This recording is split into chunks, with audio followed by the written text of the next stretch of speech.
Baru-baru ini para ilmuwan telah membuat penemuan mencengangkan yang bisa mengubah seluruh arah eksplorasi Mars. Ternyata ada lautan air cair di planet merah. Jadi masa depan tampak cerah. Kita bisa menggunakan air ini untuk mendukung misi di masa depan dan bahkan pindah ke Mars. Karena kita tidak perlu lagi khawatir di mana bisa mendapatkan air yang sangat berharga ini. Benar kan? Tapi ada salah satu masalah besar.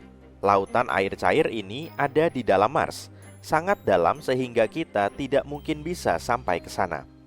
Setidaknya itulah yang diklaim oleh analisis baru dari data seismik yang dikumpulkan oleh pendarat Mars Insight.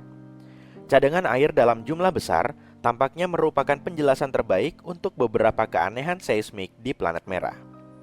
Jadi semua air yang berharga ini berada di luar jangkauan kita. Namun, kita harus menemukannya untuk memecahkan teka-teki sejarah akuatik tetangga kita yang memerah dan berdebu ini. Dan hal pertama yang perlu kita lakukan adalah mengidentifikasi di mana air itu berada dan berapa banyak air yang disembunyikan oleh planet ini.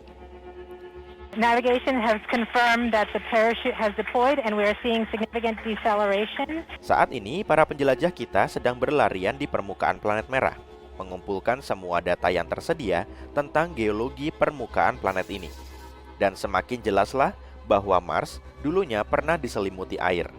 Banyak faktor, mulai dari medan Mars sampai ke dasar danau dan delta kering purba, yang menunjukkan bahwa ada suatu masa di mana planet ini cukup lembab. Saat ini masih ada air di permukaan dan di bawah permukaan Mars, tapi dalam bentuk es dan sama sekali tidak seperti air yang ada di masa lalu. Untuk memahami seberapa banyak air yang ada di planet merah miliaran tahun lalu, kita harus tahu kemana perginya semua air ini. Ada dua tempat di mana air bisa saja menghilang, keluar angkasa atau ke bagian dalam Mars. Kemudian air tersebut bisa saja terisolasi sebagai reservoir cairan atau endapan es. Saat ini, kita tidak punya cara untuk mengukur berapa banyak air yang pernah menghilang. Tapi sekarang, kita akhirnya bisa mengetahui lebih banyak tentang pusat planet merah. Semua itu berkat pendarat Mars Insight. Wahana ini tidak beroperasi lagi, tapi sejak November 2018 hingga Desember 2022, Insight masih bisa mendengar dengungan dan gemuruh serta memantau aktivitas di bawah kakinya. Masalahnya, gelombang akustik yang dihasilkan oleh aktivitas seismik jauh di dalam planet ini dapat berubah sesuai dengan komposisi dan kerapatan materi yang dilalui gelombang tersebut. Dan para ilmuwan bisa mendapatkan banyak informasi dengan menganalisis perilaku gelombang seismik. Dalam hal ini, mereka menggunakan model yang mirip dengan model yang digunakan untuk memetakan ladang minyak bawah tanah dan akuifer di planet tempat tinggal kita. Kemudian, dengan bantuan model ini, mereka menganalisis data yang dikumpulkan Insight di Mars. Mereka menemukan bahwa penjelasan terbaik adalah adanya lapisan batuan retak yang retakannya terisi air jauh di bawah permukaan planet merah. Lapisan itu bisa jadi berada di kedalaman 11-19 km, karena itu akan sangat sulit bagi misi-misi masa depan untuk menjangkaunya. Penemuan baru ini bisa membantu kita memahami siklus air di Mars. Dengan mengonfirmasi keberadaan waduk besar berisi air cairan, kita bisa mengintip seperti apa iklim di Mars dulu atau seperti apa iklim di Mars suatu hari nanti. Dan jika dulu Mars memiliki banyak air, Mars bisa jadi layak huni di masa lalu dan mungkin bisa dihuni di masa depan. Air sangat penting bagi kehidupan yang kita kenal. Jadi, waduk air bawah tanah di planet merah bisa jadi sudah layak huni. Mungkin saat ini, mikroorganisme kecil atau bahkan makhluk bertentakel sedang menjalani kehidupan mereka dalam kenyamanan rumah bawah tanah mereka. Di bumi, tambang-tambang yang sangat dalam bisa menampung kehidupan, dan dasar samudra dengan tekanannya yang luar biasa besar dan tidak bisa dipercaya juga bukan tanpa kehidupan. Sejauh ini kita belum menemukan bukti adanya kehidupan di Mars, tapi untuk saat ini sepertinya tempat ini berpotensi untuk mendukung kehidupan. Data Insight menunjukkan bahwa kemungkinan besar tidak ada banyak es air di kerak atas planet ini, setidaknya di area sekitar pendaratan. Tapi jika ternyata ada lapisan yang kaya air jauh di bawah permukaan dan membentang di seluruh bagian planet, maka akan ada cukup air untuk mengisi dasar samudera purba dan bahkan lebih banyak lagi. Mars bukan satu-satunya tempat di luar bumi yang memiliki air atau tempat di mana kita bisa menemukan air suatu hari nanti. Ambil contoh bulan misalnya. Di satelit alami bumi ini, air bisa ditemukan di seluruh permukaannya. Tapi, air yang ada di sana bukanlah air seperti yang kalian bayangkan. Di bulan, sebagian besar air masih berupa es dan distribusinya tidak merata. Sebagai contoh, kutub-kutub bulan merupakan area yang tidak pernah menerima sinar matahari. Inilah alasan mengapa kutub-kutub itu sangat dingin. Jadi, tidak heran ada banyak es di sana. Es di area ini juga sering bercampur dengan tanah bulan dan bersembunyi jauh di bawah permukaan. Lalu ada Enceladus, bulan terbesar ke-6 di Saturnus. Pada kenyataannya, ukurannya tidak terlalu besar, hanya 505 km. Dengan kata lain, bulan ini cukup kecil untuk masuk ke dalam Arizona. Oh, kita harus mencobanya. Yang menarik, ketika wahana Cassini pertama kali tiba di Saturnus, para peneliti menduga kalau Enceladus adalah bola es yang membeku. Tapi yang mereka lihat justru gumpalan partikel es dan uap air yang menyembur dari geyser di permukaan bulan. Tampak jelas ada lautan besar di antara inti bulan yang berbatu dan cangkang esnya. Lalu ada bulan Jupiter, Europa. Para ilmuwan berpendapat bahwa dunia ini adalah salah satu tempat paling menjanjikan di tata surya dalam hal pencarian bentuk kehidupan baru. Itu karena Europa memiliki lautan air asin yang sangat luas sedalam 64 hingga 161 km. Meskipun berada di bawah lapisan es setebal 16 hingga 32 km, Europa masih berpotensi untuk dihuni. Para astronom meyakini bahwa gumpalan air bisa saja meletus dari celah-celah lapisan es dan melepaskan isi lautan bulan ini keluar angkasa. Temperatur, tekanan, dan kimiawi di Europa sangat berbeda dengan di bumi, dan para astronom masih belum yakin bagaimana perilaku es di sana. Itulah alasan utama mengapa mereka belum mengetahui seberapa dalam atau besar waduk air di Europa dan berapa lama waktu yang dibutuhkan untuk mencair. Tapi dari semua tempat di mana kita bisa menemukan air di alam semesta, yang paling aneh adalah ruang angkasa. Pada tahun 2011, dua tim astronom menemukan awan air yang melayang-layang bebas di antara bintang-bintang. Awan itu merupakan waduk air terbesar dan terjauh yang pernah dideteksi. Jadi, awan uap air yang masif ini mengelilingi lubang hitam, tapi bukan sembarang lubang hitam. Lubang hitam yang satu ini adalah kuasar yang berada 12 miliar tahun cahaya jauhnya dari bumi.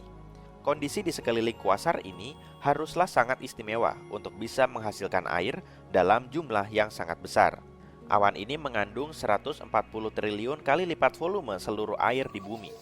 Jumlah itu cukup untuk menyediakan air ke setiap orang di bumi sebanyak 20.000 kali lipat air di bumi. Kedengarannya gila bukan? Tapi ada hal yang lebih keren lagi. Para astronom menduga awan air ini terbentuk hanya 1,6 miliar tahun setelah alam semesta terbentuk. Penemuan ini merupakan tanda lain bahwa air sudah ada di alam semesta, bahkan sejak alam semesta masih sangat muda.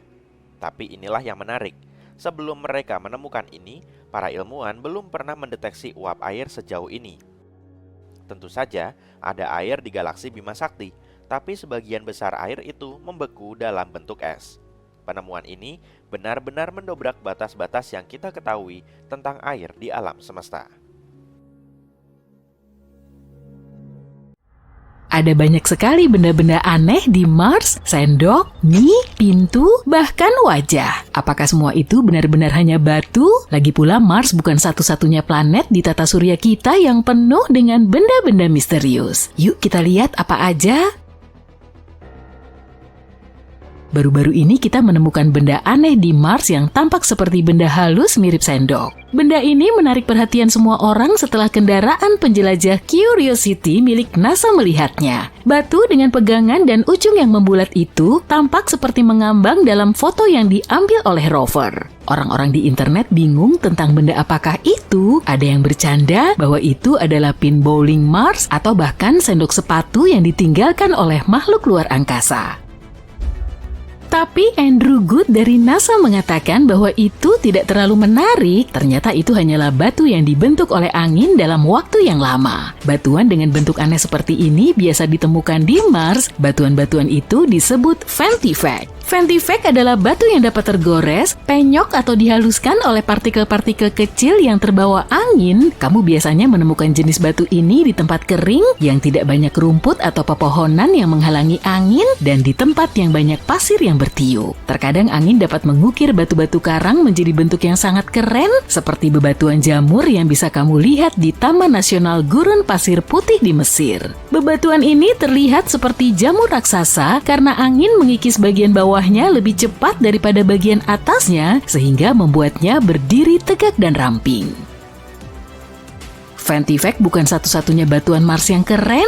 Lihat aja rangkaian paku-paku surrealis yang menonjol dari permukaan merah ini. Kendaraan penjelajah Curiosity milik NASA menemukannya saat menjelajahi kawah gel di Mars. Paku-paku itu dengan cepat menarik perhatian semua orang. Struktur meliuk-liuk yang menyerupai paku itu tampak seperti pintu dari luar angkasa.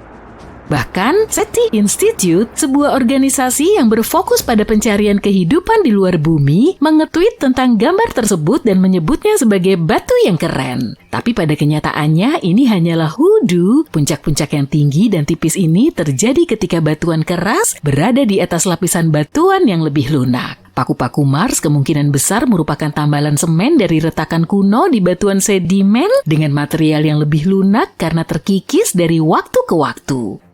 Tapi di bumi juga ada banyak hoodoo, biasa disebut juga cerobong peri atau batu tenda. Kamu bisa menemukannya di tempat-tempat seperti Bryce Canyon di Utah dan dataran tinggi Colorado. NASA sangat tertarik dengan struktur aneh ini karena dapat membantu kita mempelajari lebih lanjut tentang sejarah kawah gel. Ada juga sebuah batu yang terlihat seperti donat jelly. Batu ini disebut Pulau Pinnacle. Batu itu terlihat oleh kamera NASA, tapi hanya 4 hari sebelumnya pulau itu tidak ada. Jadi gimana dia menghilang secara ajaib ya? Dengan cara yang sangat anti klimaks, batu itu tertendang oleh salah satu roda Opportunity saat melintasi medan Mars. Tapi masih ada beberapa misteri yang menyelimuti donat jelly itu. Analisis mengungkapkan bahwa Pulau Pinnacle mengandung kadar belerang dan mangan yang sangat tinggi. Kedua hal ini larut dalam air. Dengan kata lain, mungkin ada beberapa aksi air yang menciptakan elemen-elemen ini di dalam batu. Si kecil yang satu ini tiba-tiba menyebabkan banyak drama dan sebuah gugatan terhadap NASA. Ada klaim bahwa badan antariksa ini gagal menyelidiki kemungkinan jamur yang tumbuh di Mars. Jamur donat jelly. Tapi tidak semua temuan kita alami. Penemuan membingungkan lainnya adalah benda yang ditemukan oleh rover Perseverance. Benda itu tampak seperti spaghetti atau tali yang kusut, sama seperti donat. Benda misterius ini muncul dalam gambar kamera rover dan kemudian lenyap dari tanah berpasir hanya dalam beberapa hari. Ternyata itu adalah puing-puing dari sistem pendaratan rover. Perseverance mendarat di kawah Jezero pada bulan Februari 2021. Pendaratannya kasar dan secara tidak sengaja menebarkan puing-puing di sekitarnya. Sebagian dari serpihan-serpihan ini telah muncul dalam gambar-gambar yang diambil oleh robot penjelajah untuk sementara waktu. Benda seperti tali itu kemungkinan besar adalah potongan jaring dakron yang merupakan jenis serat yang digunakan untuk selimut termal. Selimut ini membantu mengatur temperatur peralatan selama proses pendaratan di Mars yang sangat panas. Benda itu mungkin mengalami penguraian yang signifikan dan tercabik-cabik karena gaya yang kuat selama pendaratan. Selimut termal kehilangan banyak saat itu, misalnya potongan kertas timah mengkilap yang ditemukan pada bulan Juni, penjelajah menemukannya di atas batu. Yang luar biasa adalah seberapa jauh sebagian puing-puing itu telah berpindah. Rover mendarat sekitar 1,9 km jauhnya dari tempat yang sedang dijelajahi. Mungkin karena tabrakan itu melemparkan puing-puing ke udara dan angin Mars membawanya sejauh itu. Mars dikenal karena anginnya yang kencang yang bisa menggerakkan benda-benda ringan, tapi meskipun menyenangkan untuk menemukannya dalam foto, ada kekhawatiran tentang puing-puing serta sampah yang ada di Mars. Kita bahkan belum menyelesaikan masalah ini di bumi, dan kita sudah membuat masalah ini lagi di Mars. Puing-puing yang kita tinggalkan di planet merah sudah menumpuk di area yang disebut Hawkwellow Flats. Ditambah lagi, puing-puing tersebut dapat secara tidak sengaja mencemari tabung sampel yang digunakan untuk mengumpulkan batuan Mars. Sejauh ini NASA tidak terlalu mengkhawatirkan hal ini, tapi mereka terus mengawasinya untuk mencegah masalah pada kendaraan penjelajah. Sekarang, gimana kalau bukan benda tapi hewan? Curiosity menimbulkan kehebohan ketika menangkap sesuatu yang tampak seperti tikus di Mars. Beberapa orang mulai berspekulasi bahwa itu bisa jadi bukti kehidupan asli Mars, atau bahkan hewan pengerat ini dibawa oleh Curiosity.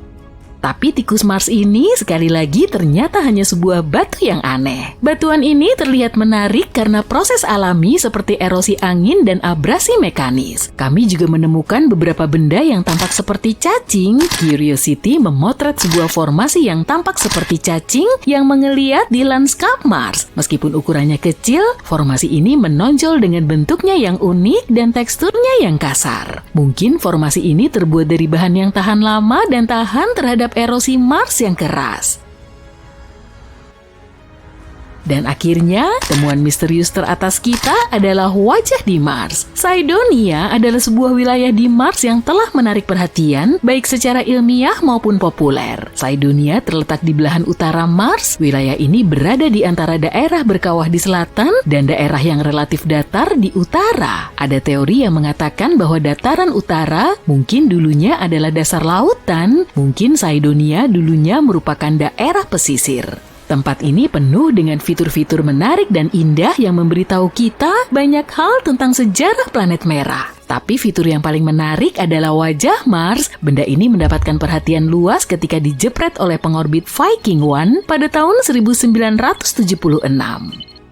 Beberapa orang percaya bahwa itu bukti peradaban Mars yang telah lama hilang. Pada awalnya, NASA menganggapnya sebagai tipuan cahaya dan bayangan. Tapi setelah beberapa analisis, ternyata itu adalah, cuma batuan. Kita juga melihat wajah beruang. Foto ini ditangkap oleh kamera High Resolution Imaging Experiment. Dalam gambar ini kita bisa melihat pola rekahan melingkar yang tampak seperti kepala beruang dengan dua kawah yang membentuk mata dan struktur keruntuhan berbentuk V seperti hidung. Kepala ini kemungkinan terbentuk karena sesuatu yang berat mengendap di atas lubang tua di tanah. Lubang ini terisi dengan lava atau lumpur, dan fitur yang mirip hidung ini diduga merupakan lubang vulkanik atau lumpur. Tapi kenapa kita terus melihat hal-hal aneh di Mars ya? Kadang-kadang otak kita bisa menipu kita untuk melihat sesuatu seperti wajah atau objek di bebatuan, juga benda-benda lainnya. Tapi itu hanya ilusi yang disebut pareidolia. Pareidolia adalah fenomena psikologis yang membuat kita melihat pola atau bentuk yang sudah dikenal, terutama wajah, padahal sebenarnya tidak ada. Ini karena ketika otak menemukan sesuatu yang tidak dikenali atau dimengerti dengan segera, otak akan mencoba menemukan hal-hal yang paling mirip. Jadi otak melihat pola, tekstur, atau suara acak sebagai sesuatu yang bermakna dan dapat dikenali. Itu sebabnya kursi dengan pakaian di atasnya tampak seperti sosok manusia yang sangat menyeramkan di malam hari. Hal ini juga menyebabkanmu melihat wajah atau bentuk di awan, atau mendengar suara yang dapat dikenali, atau bahkan kata-kata dalam kebisingan acak. Ini adalah bukti yang menarik dari kekuatan persepsi kita, tapi kita juga harus berhati-hati dengan hal itu ya. Jangan biarkan imajinasi kita menjadi tidak terkendali. Dari semua makhluk di planet tempat tinggal kita, mungkin ini satu-satunya hewan yang bisa bertahan hidup dalam kondisi yang keras di Mars, tardigrada. Hewan ini punya nama lain karena penampilannya yang tidak biasa, yaitu beruang air atau babi lumut. Mereka hidup di suatu tempat di seluruh dunia, dari bukit pasir pantai hingga pegunungan, dari hutan hujan Amazon yang rimbun hingga lanskap tandus Antartika. Beberapa hidup di darat, tapi tardigrada adalah makhluk yang membutuhkan air di sekitar tubuhnya untuk memungkinkan pertukaran gas dan umumnya tetap terhidrasi. Itulah kenapa mereka lebih menyukai tanah, lumut, atau dedaunan yang tertutup lapisan air. Dan karena mereka makhluk air, mereka biasanya memilih perairan tawar seperti danau, sungai, dan kolam. Kamu belum pernah melihat hewan-hewan keren ini karena panjangnya hanya 0,5 mm. Hampir tidak bisa dilihat dengan mata telanjang. Tapi karena mereka nyaris abadi, kita bisa berasumsi bahwa mereka memiliki taktik bertahan hidup yang luar biasa. Jika kita memasukkan mereka ke pesawat antariksa kecil dan mengirimnya ke Mars, mereka akan sedikit terkejut pada awalnya, terutama karena suhunya. Mereka memang bisa hidup dalam rentang suhu yang luas, bahkan di bawah minus 272 derajat Celcius hingga 150 derajat Celcius. Dan Mars tampak seperti planet yang sangat panas ketika melihatnya dalam foto. Tapi suhu di sana sebenarnya rendah, jauh lebih rendah daripada di bumi. Letaknya lebih jauh dari matahari dan memiliki atmosfer yang tipis, sehingga suhu di sana bisa turun hingga minus 129 derajat Celcius atau naik hingga 21 derajat Celcius. Di bumi, suhu terendah tercatat di Antartika, yaitu minus 89 derajat Celcius, sedangkan suhu tertinggi terjadi di California, yaitu 56 derajat Celcius. Tardigrada juga cukup tangguh dalam menghadapi tekanan yang kuat. Mereka dapat menahan tekanan 6 kali lebih besar daripada tekanan di dasar lautan. Padahal, untuk setiap 10 meter kamu turun ke bawah permukaan laut, tekanannya menjadi 2 kali lipat. Jadi, pada kedalaman 3,8 km, tekanannya 380 kali lebih besar daripada di permukaan. Dan di bagian paling dalam lautan, tekanannya bisa 1100 kali lebih besar. Tekanan di planet merah sekitar 6 kali lebih kuat daripada tekanan di kedalaman lautan. Jadi, sepertinya ini sedikit terlalu kuat. Akan sulit bagi makhluk-makhluk kecil ini untuk menyesuaikan diri dengan kondisi seperti itu. Mereka harus berevolusi selama beberapa generasi untuk menjadi lebih tangguh agar bisa lebih menikmati waktu mereka di Mars. Makanan bisa menjadi salah satu masalah utama mereka.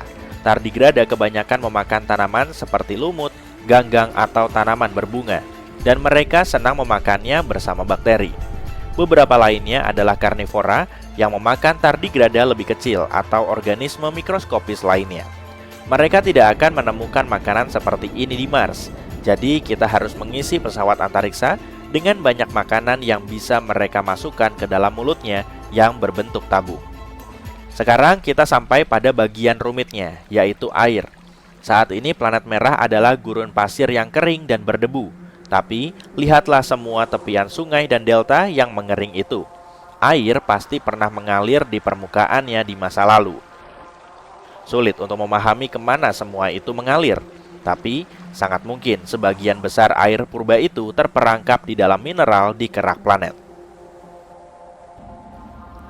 Beberapa penelitian terdahulu menunjukkan bahwa sebagian besar air ini telah terlepas ke antariksa ketika radiasi matahari merusak atmosfer Mars.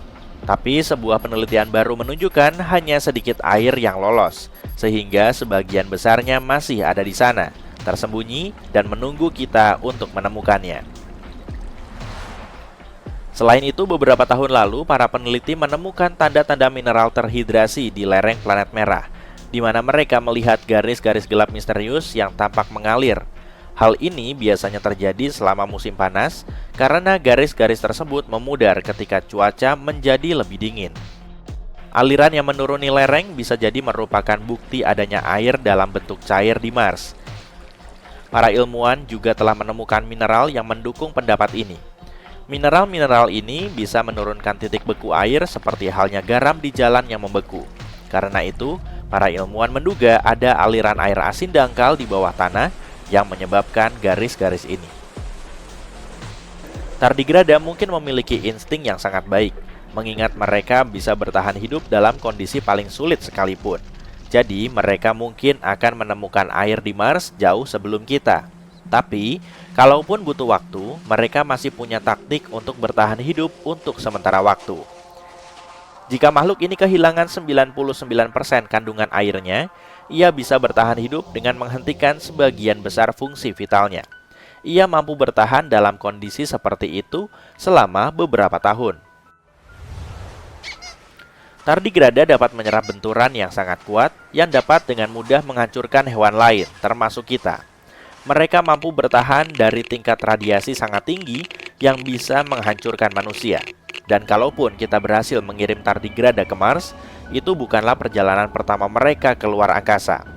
Pada tahun 2019, sebuah wahana antariksa pergi ke bulan, membawa ribuan tardigrada. Perpustakaan bulan pertama, sampel DNA manusia, dan arsip seukuran DVD yang berisi 30 juta halaman informasi. Idenya adalah untuk membuat arsip dari semua pengetahuan yang telah dikumpulkan oleh umat manusia.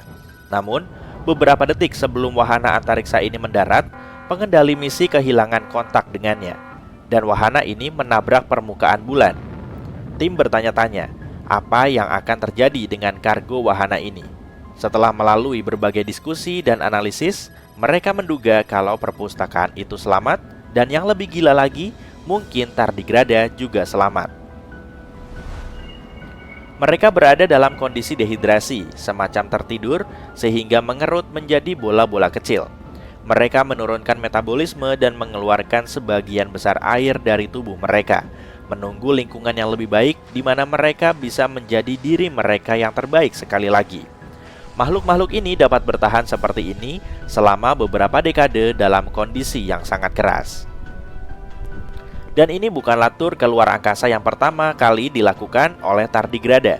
Pada tahun 2007, sebuah tim ilmuwan mengirim sekelompok beruang air kecil ini untuk mengorbit planet tempat tinggal kita di bagian luar roket selama 10 hari. Mereka melaluinya dengan baik, mengingat ketika roket kembali ke bumi, 68% dari makhluk-makhluk ini masih hidup. Para ilmuwan tidak hanya menaruh harapan pada beruang air ini, mereka terus menguji apakah ada bentuk kehidupan lain yang bisa bertahan di planet merah. Mereka melakukan eksperimen yang disebut Biomax di Stasiun Luar Angkasa Internasional. Mereka mengambil organisme kecil seperti ganggang, bakteri, dan makhluk lain yang serupa dan terus mengekspos mereka pada kondisi yang sangat keras di luar angkasa selama 18 bulan. Ini berarti hal-hal seperti perubahan suhu yang sangat besar, radiasi yang ekstrim, dan ruang hampa udara. Yang menakjubkan adalah banyak dari bentuk kehidupan kecil ini selamat dari kondisi yang keras ini dan kembali ke bumi sebagai pahlawan antariksa sejati. Jadi, mereka mungkin mampu menghadapi kesulitan hidup di Mars. Para ilmuwan juga mempelajari Archaea. Mereka adalah mikroorganisme purba kecil yang telah hidup di air laut yang asin di planet kita selama lebih dari 3,5 miliar tahun. Beberapa kerabat mereka dari kutub utara juga bertahan hidup dalam kondisi mirip di antariksa. Tapi, kehidupan di Mars tidak harus benar-benar baru. Miliaran tahun yang lalu, planet merah itu mungkin mirip bumi. Kemungkinan besar Mars memiliki air, dan air adalah salah satu bahan utama untuk kehidupan. Para ilmuwan meyakini organisme kecil yang disebut metanogen mungkin pernah hidup di sana. Mereka bersembunyi di bawah permukaan agar tetap aman dari radiasi yang keras. Organisme ini bisa saja menghirup hidrogen dan karbon dioksida dan mengembuskan gas metana. Namun, karena mereka menghirup hidrogen yang merupakan gas rumah kaca yang kuat pada masa itu, mereka mungkin telah mendinginkan planet ini secara berlebihan. Jadi ada kemungkinan mikroba-mikroba purba ini masih ada di suatu tempat di sana, terperangkap di dalam es jauh di bawah permukaan. Mereka mungkin sedang tidur nyenyak, menunggu kondisi yang lebih baik untuk bangun, atau ada teman baru yang keren dari bumi. Ah, keluarga kosmik yang indah. Perkenalkan, Mars. Kamu pasti sudah mengenalnya. Dua bola kecil ini adalah Phobos dan Deimos, bulan-bulan kecil Mars. Tapi, sepertinya Mars tidak memperlakukan mereka dengan baik. Phobos dan Deimos diyakini sebagai asteroid yang tertawan. Namun, Phobos perlahan bergerak mendekati Mars akibat gravitasi dan diperkirakan akan hancur oleh gravitasi planet ini dalam kurun waktu 30 hingga 50 juta tahun mendatang. Saat itu aku sudah tidak ada. Sepertinya peristiwa ini akan menghasilkan cincin serpihan di sekeliling Mars, mirip dengan cincin Saturnus. Akan tetapi, proses ini merupakan fenomena alam dan bukan tindakan penghancuran oleh Mars. Tampaknya, Phobos sedang terkoyak oleh gaya gravitasi planet merah yang dahsyat. Tapi tunggu, masih ada lagi. Phobos memiliki lekukan-lekukan paralel aneh di seluruh permukaannya. Awalnya, ini diduga berasal dari tabrakan asteroid. Tapi kini para ilmuwan menduga penyebabnya adalah tarikan gravitasi Mars yang sangat kuat. Benar-benar dahsyat. Para ilmuwan punya gagasan menarik bahwa ketika benda langit kecil seperti Phobos berada terlalu dekat dengan benda langit besar seperti Mars, maka benda kecil itu akan meregang ke arahnya.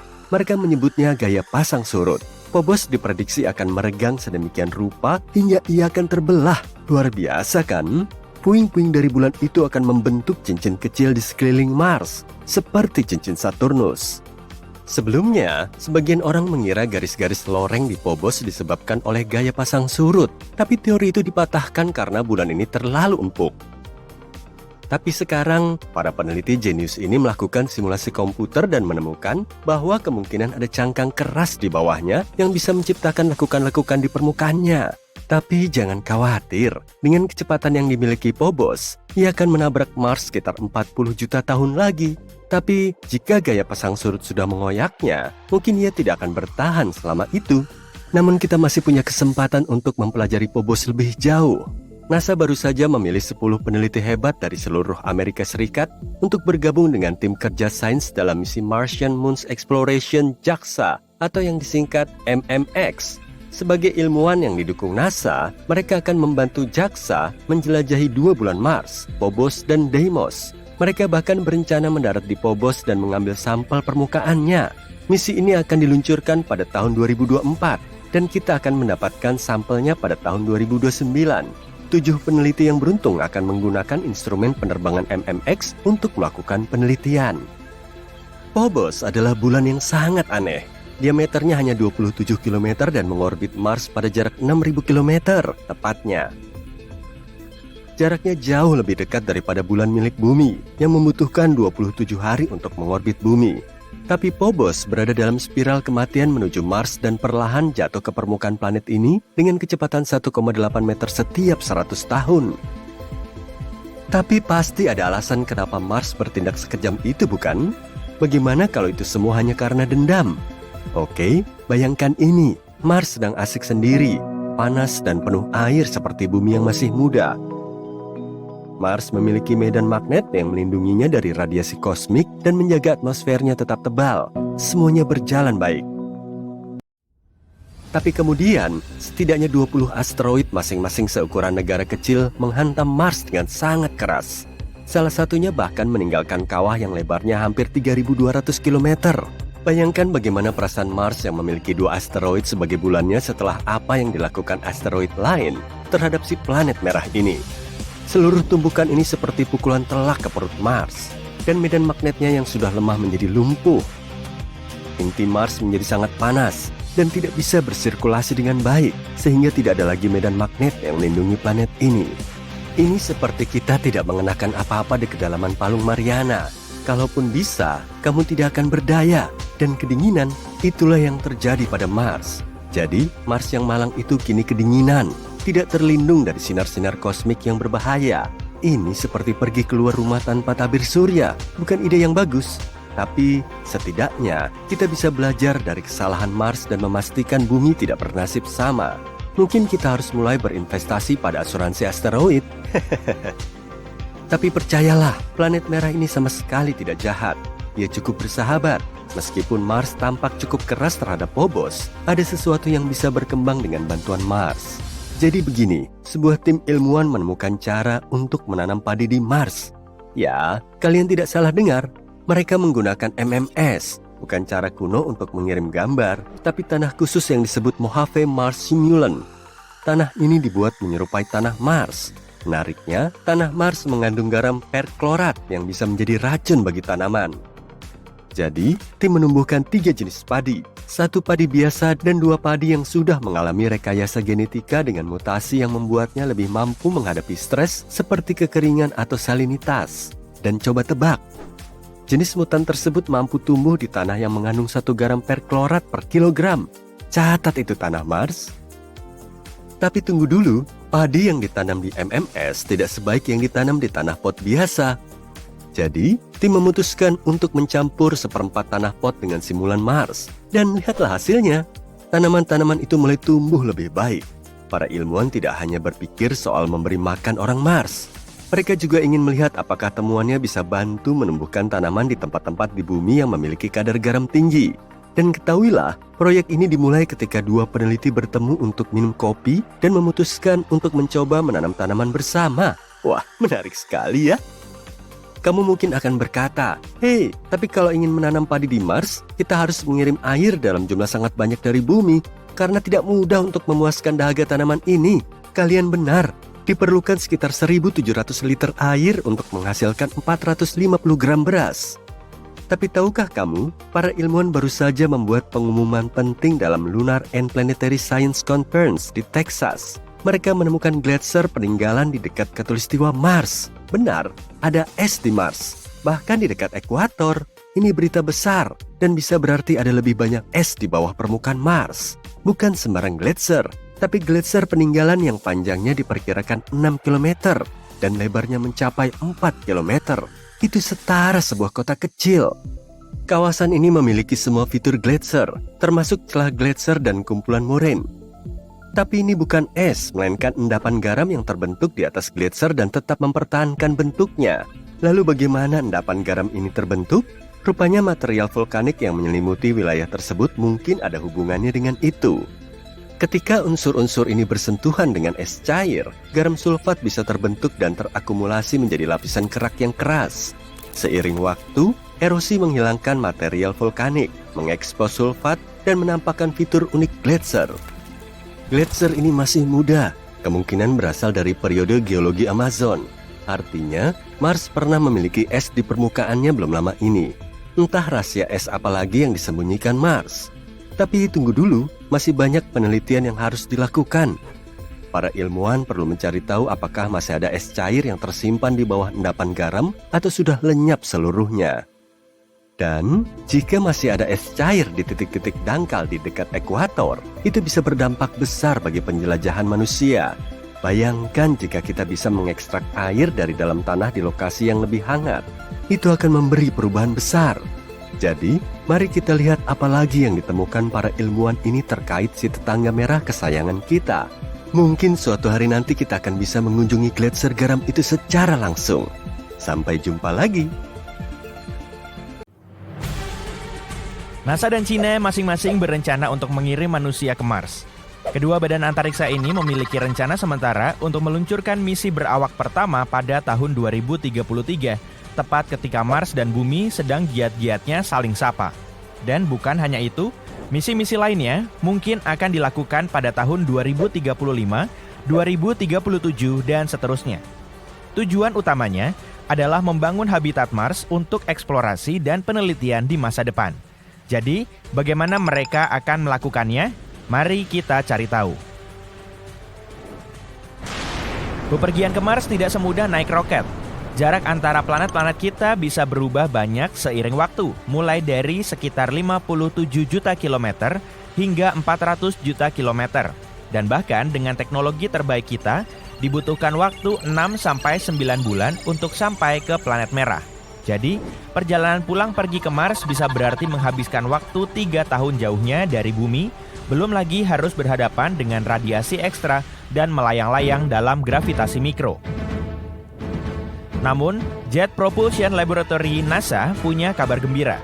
Para ilmuwan telah bekerja tanpa lelah untuk merancang misi dengan arsitektur minimal ke Mars. Mereka berpikir bahwa tahun 2033 adalah tahun yang tepat untuk mewujudkannya. Begini, setiap 15 tahun, planet-planet berbatu, Venus, Bumi, dan Mars berada pada posisi yang tepat untuk menciptakan titik kosmik yang pas. Misi ini akan memanfaatkan kesempatan langka ini dan melakukan manuver bantuan gravitasi dengan bantuan Venus.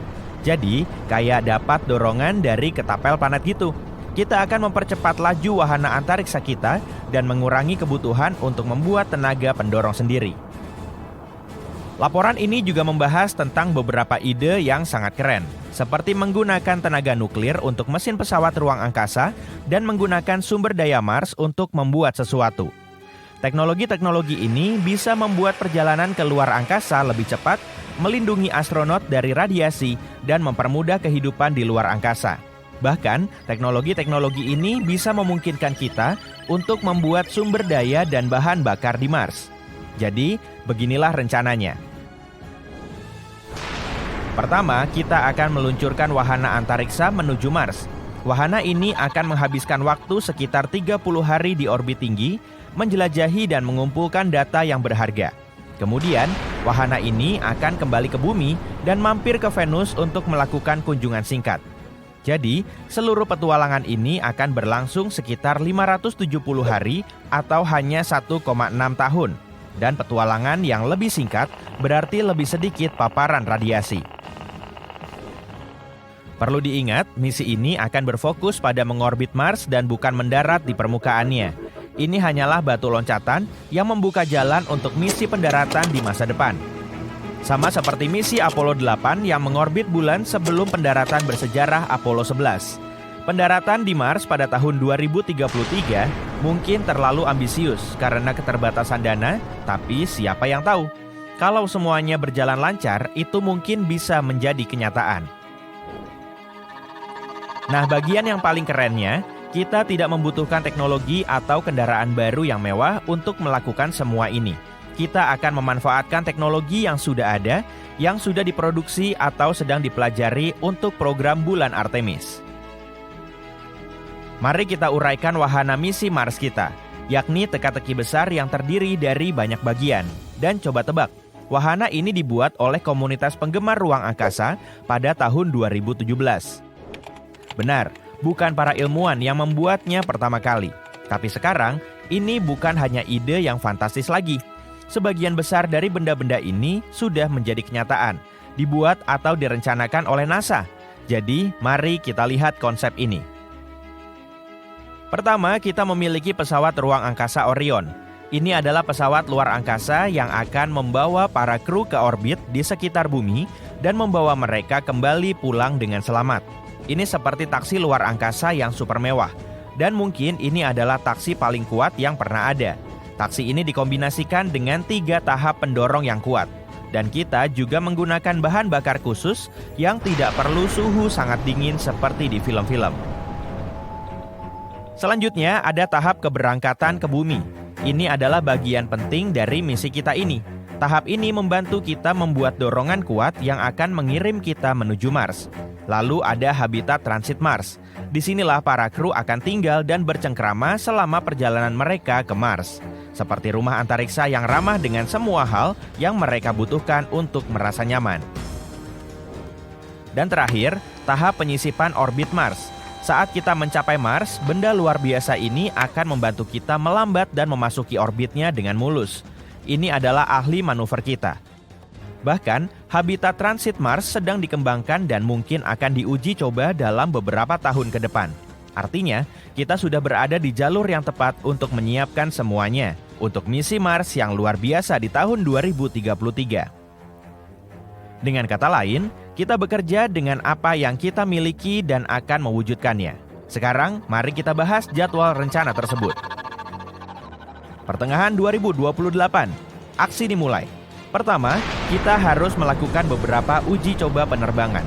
Kita akan mengirim 2 tahap sebelumnya untuk memastikan kita bisa kembali ke bumi dengan selamat. Kedua wahana ini akan bergabung bersama, seperti 2 pesawat ruang angkasa yang menjadi sahabat. Keduanya akan mengorbit planet merah dan kemudian kembali ke bumi. Untuk melakukan semua itu, kita akan menggunakan roket yang kuat dan 13 peluncuran komersial. Ini akan menjadi pesta ruang angkasa yang sangat besar. Akhir 2032. Setelah semua itu, kita meluncurkan wahana misi Mars yang telah dirakit sepenuhnya ke orbit tinggi bumi. Sejauh ini adalah kendaraan kosong yang menunggu para astronot. Jika semuanya berjalan dengan baik, maka kendaraan ini akan siap untuk pemeriksaan akhir.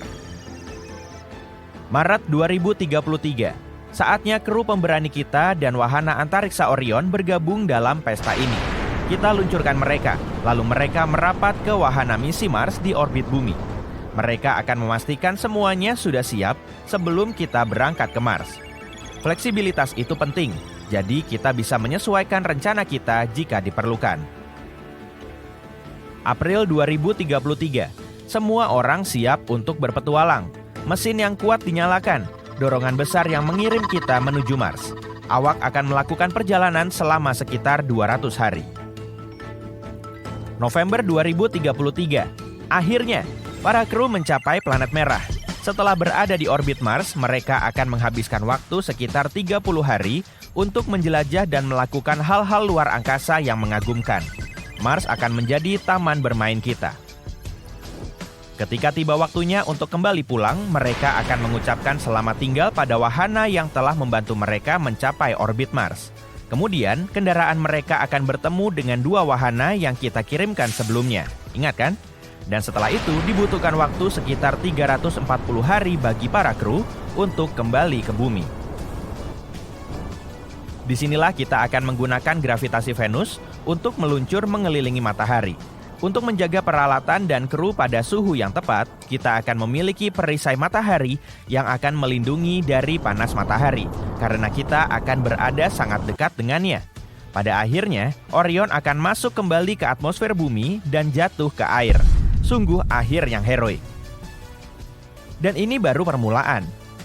Tim kita yang luar biasa punya rencana lain untuk para petualang paling berani di luar sana. Namanya misi jangka panjang kelas konjungsi. Misi ini diluncurkan pada bulan April 2033 dan berlangsung lama, 950 hari. Itu lebih dari 2,5 tahun dengan 550 hari dihabiskan di orbit Mars. Misi ini membutuhkan lebih sedikit peluncuran dari bumi, tapi memiliki beberapa tantangan yang berbeda, seperti menghabiskan lebih banyak waktu dalam gravitasi mikro dan menghadapi peningkatan radiasi. Jadi, kita akan membutuhkan pahlawan luar angkasa yang sesungguhnya untuk yang satu ini. Namun, tentu saja, ada beberapa rintangan besar yang harus diatasi sebelum kita bisa mewujudkannya. Para ahli mencermati program perjalanan ke Mars NASA dan menemukan bahwa rencana tersebut membutuhkan beberapa perubahan serius. Ada beberapa area yang berisiko tinggi, seperti sistem pendukung kehidupan untuk misi yang panjang, menggunakan tenaga surya untuk tenaga pendorong, membuat oksigen di Mars, dan sebagainya. Para ahli juga khawatir tentang jadwal pendanaan dan banyak hal lainnya. Jadi menurut mereka, berpegang pada tenggat waktu 2033 mungkin mustahil dilakukan dengan rencana dan anggaran yang ada saat ini. Bahkan menargetkan tahun 2035 pun memiliki risiko yang signifikan dan kemungkinan penundaan. Tapi, penjelajahan ruang angkasa tidak pernah mudah, bukan? Dengan tekad yang realistis, segala sesuatu mungkin terjadi. Kemungkinan besar, ide untuk mengirim manusia ke Mars akan terwujud sebelum tahun 2040.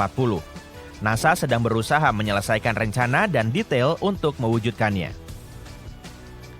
Jadi meskipun kita masih memiliki beberapa kendala yang harus dipecahkan sebelum bisa mewujudkannya, mimpi untuk mengirim manusia ke Mars tetaplah menarik. Ini adalah petualangan mendebarkan yang penuh dengan tantangan, penemuan, dan semangat eksplorasi manusia. Jadi, mari kita tunjukkan pada alam semesta apa yang kita punya. Yang jelas bagian besarnya karbon. Sesuatu sedang terjadi di planet merah. Para ilmuwan percaya mereka telah mengetahui hampir semua hal tentang atmosfer Mars. Tapi sebuah kendaraan penjelajah NASA telah menemukan sesuatu yang tidak terduga. Ada lebih banyak oksigen di Mars daripada yang mereka duga, dan Mars berperilaku aneh. Pada musim semi dan musim panas, kadar oksigen di Mars meningkat dan tidak ada yang tahu mengapa.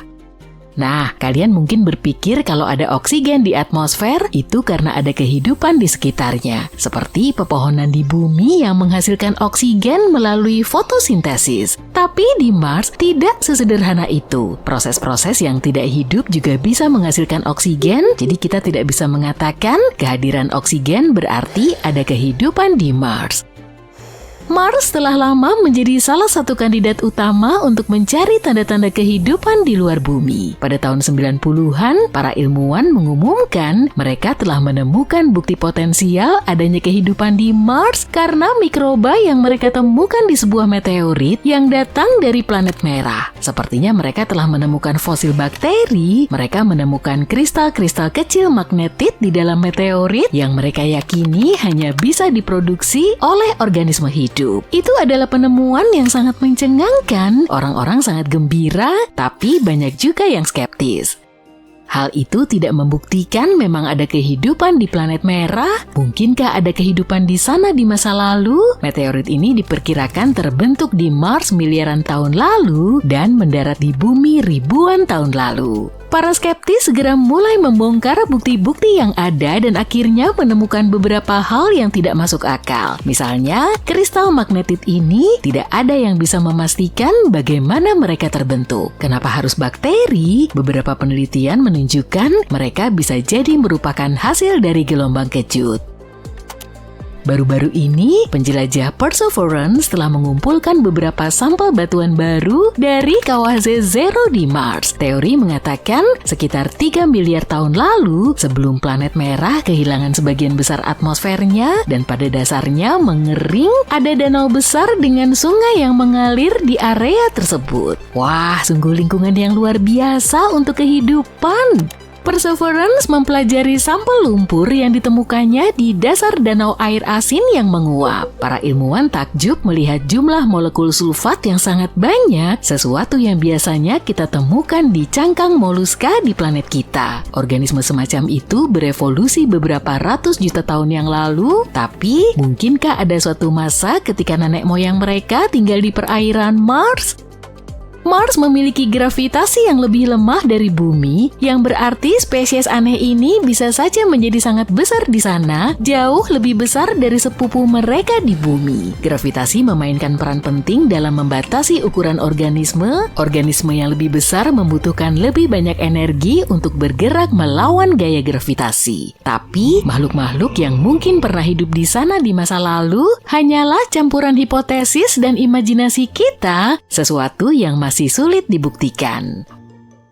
Perkenalkan penjelajah Curiosity, robot lain yang digunakan NASA untuk menjelajahi Mars. Curiosity telah bertugas mengukur komposisi atmosfer planet merah selama bertahun-tahun. Robot penjelajah ini telah menemukan sebagian besar terdiri dari karbon dioksida dan sedikit nitrogen dan argon. Atmosfer Mars hanya mengandung 1/10 dari 1% oksigen karena sejauh yang kita ketahui saat ini, Mars tidak memiliki tanaman yang bisa menghasilkan oksigen yang cukup.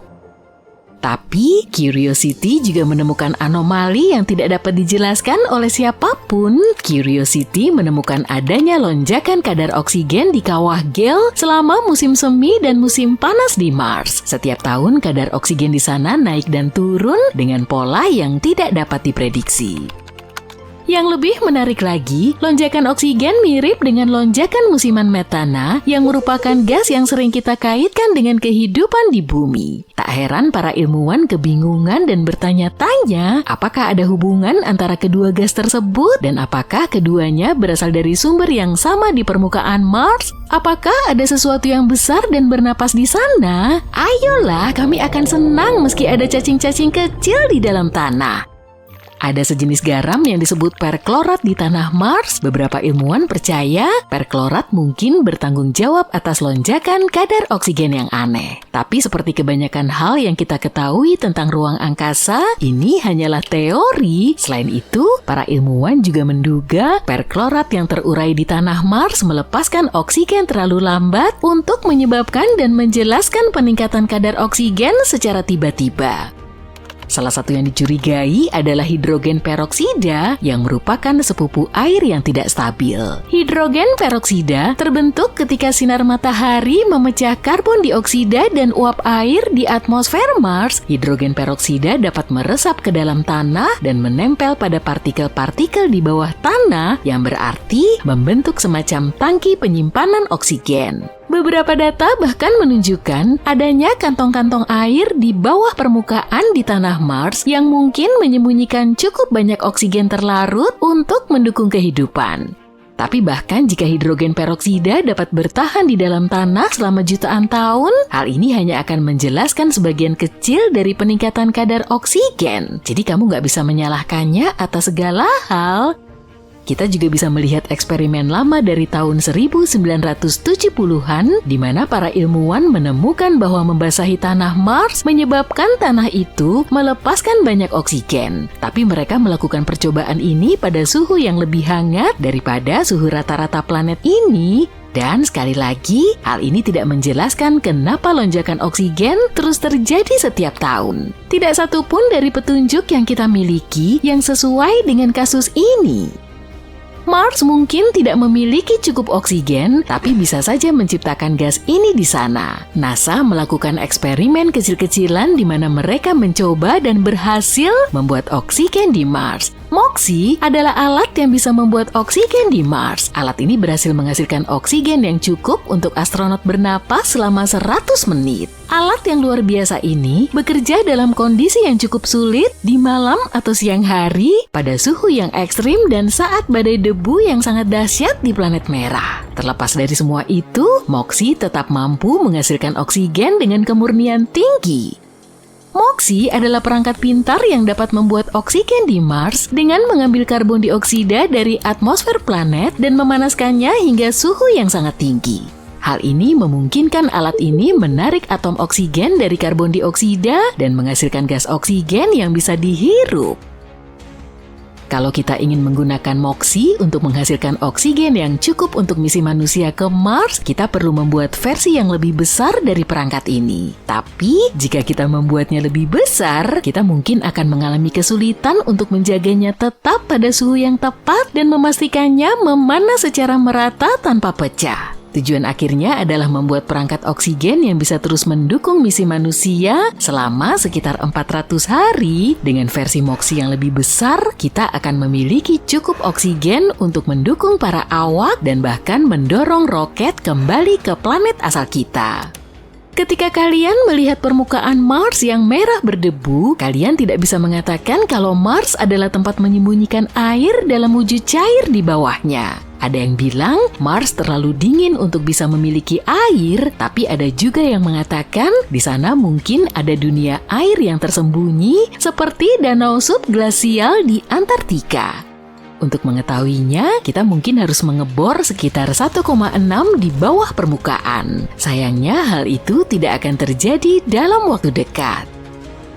Tapi sementara itu, para ilmuwan telah menggunakan wahana antariksa bernama Mars Express untuk mempelajari pantulan radar di sekitar kutub selatan Mars. Pantulan tersebut mengindikasikan mungkin ada air dalam bentuk cair dan interior planet ini mungkin menjaganya tetap hangat. Tapi ada juga yang berpendapat mungkin saja itu hanya batuan. Kita berharap ada danau bawah tanah di Mars karena itu akan menjadi tempat yang sempurna untuk mencari kehidupan. Lagi pula, para ilmuwan telah menemukan bakteri yang hidup di danau subglasial di bumi, tapi kita tidak tahu pasti seberapa dalam danau-danau itu atau hanya berupa urat-urat kecil air di dalam es. Hanya waktu dan eksplorasi lebih lanjut yang bisa menjawabnya. NASA membuat wahana penjelajah keren bernama Curiosity dan mengirimnya ke Mars untuk melihat apa lagi yang bisa kita tahu tentang planet merah. Planet yang mungkin akan menjadi rumah kita selanjutnya. Curiosity telah menjelajahi permukaan Mars, melakukan pengukuran dan mengumpulkan data tentang planet ini selama lebih dari 10 tahun. Dan Curiosity menemukan beberapa bebatuan terkikis gelombang di permukaan Mars yang awalnya diduga sebagai daerah kering. Para ilmuwan meyakini area ini sebenarnya dasar danau. Mungkin saja ini dasar danau yang mengering dan sedimen serta benda-benda lain berakhir menumpuk di sana. Semua ini bisa memberi kita beberapa petunjuk penting tentang sejarah danau tersebut. Misalnya, jenis organisme yang mungkin pernah hidup di sana, seberapa dalam danaunya, berapa lama danau itu ada di sana, dan hal-hal serupa. Pola-pola gelombang ini memberitahu kita bahwa bebatuan ini mungkin terbentuk ketika angin Mars yang kuat menggerakkan air di danau purba yang besar ini. Kamu tahu suara spesifik yang bisa didengar saat memegang kerang di telinga? Kamu bisa mendengarnya karena udara terperangkap di dalam cangkang dan bergesekan dengan dinding-dindingnya. Udara tidak dapat keluar, sehingga bergetar pada frekuensi yang bergantung pada ukuran cangkang. Dengan kata lain, kamu merasa mendengar suara ombak yang menghantam pantai. Itulah Mars dalam imajinasiku sekarang. Tempat di mana kita masih bisa mendengar suara ombak yang telah lama hilang menghantam pantai danau raksasa yang misterius. Selama misinya, Curiosity juga menemukan sebuah benda logam yang ternyata adalah meteorit. Batuan tidak biasa yang berasal dari luar angkasa ini terbentuk dari nikel dan besi. Namanya kakao, dan besarnya seukuran mobil kecil. Panjangnya 2 meter, dengan berat lebih dari 1 ton. Ini merupakan temuan penting karena kita jarang menemukan benda-benda logam di permukaan Mars. Sebagian besar batuan di sana terbentuk dari basal atau material vulkanik lainnya, sehingga bongkahan logam itu bisa memberitahu lebih banyak tentang sejarah dan terbentuknya Mars. Ditambah lagi, logam ini sangat menonjol. Permukaan Mars berwarna merah karena oksida, sedangkan kakao tampak metalik dan berwarna abu-abu gelap. Bongkahan logam ini juga berbentuk bulat dan halus, yang berarti pernah melewati atmosfer Mars. Robot-robot lain juga telah menjelajahi Mars. Misalnya, Mars Reconnaissance Orbiter atau MRO milik NASA yang menemukan bukit pasir berbentuk lingkaran. Bukit pasir biasanya sangat umum ditemukan di planet merah. Bentuk dan ukurannya pun bermacam-macam. Tapi, bukit pasir yang melingkar seperti ini sangat jarang ditemukan. Bukit-bukit pasir ini terdiri dari pasir berwarna gelap dengan material berwarna lebih terang di sekelilingnya. Dan kerennya, bukit pasir ini tersusun dalam pola khusus mirip jari-jari roda. Bisa jadi, ini karena cara angin bertiup. Kembali ke Curiosity, wahana ini telah menjelajahi banyak hal menarik lainnya, seperti kadar oksigen di atmosfer Mars. Kadarnya berubah-ubah tergantung musim. Ada lebih banyak oksigen di musim semi dan musim panas, tapi penyebabnya masih belum jelas. Dan tentu saja, itu pun tidak cukup bagi kita untuk bisa bernapas di sana. Konsentrasi oksigen di Mars adalah 0,1% atau sekitar 100 kali lebih rendah dibanding konsentrasi oksigen di atmosfer bumi. Atmosfer Mars sebagian besar terdiri dari karbon dioksida dengan sedikit gas-gas lain.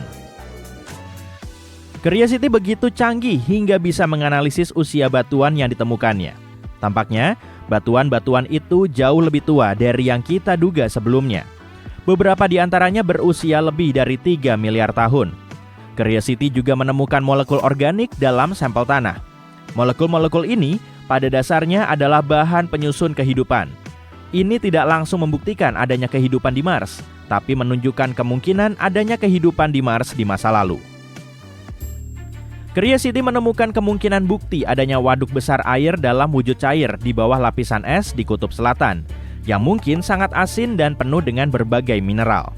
Salinitas yang tinggi ini adalah alasan kenapa air ini bisa tetap cair pada suhu di bawah titik beku. Akan sangat menyenangkan jika ada semacam lautan di bawah permukaan untuk berendam, terutama ketika angin Mars yang ganas tengah mengamuk di permukaan.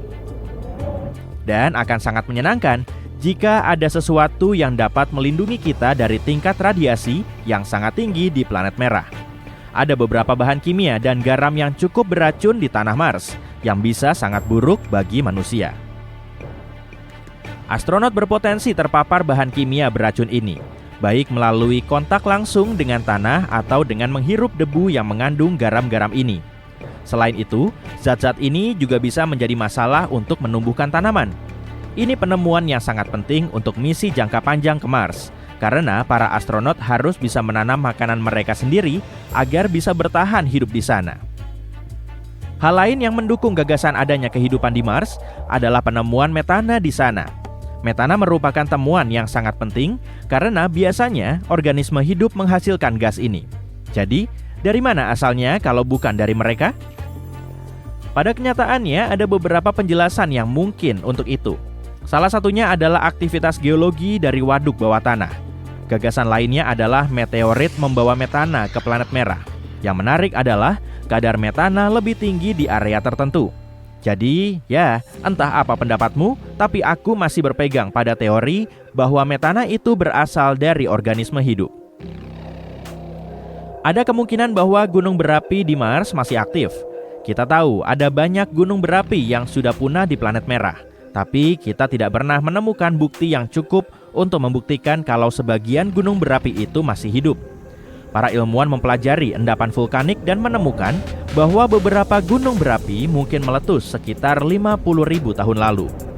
Sebelumnya, semua mengira letusan terakhir terjadi 3 hingga 4 miliar tahun lalu. Andai kita bisa memadatkan sejarah geologi Mars menjadi hanya 1 hari, itu setara dengan letusan yang terjadi sedetik lalu.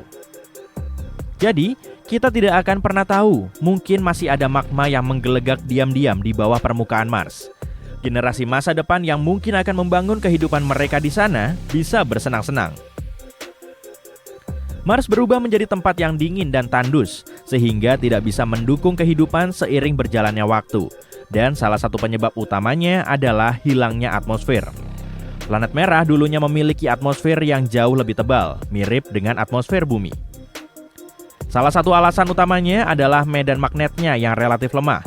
Medan magnet bumi bantu melindungi atmosfer kita dari angin surya, yaitu aliran partikel bermuatan yang berasal dari matahari. Tanpa perlindungan ini, tidak ada yang menjaga Mars dari kekuatan sangat besar ini yang akhirnya mengikis sebagian besar atmosfernya. Faktor lain yang berperan besar dalam hilangnya atmosfer Mars adalah gravitasinya yang relatif rendah.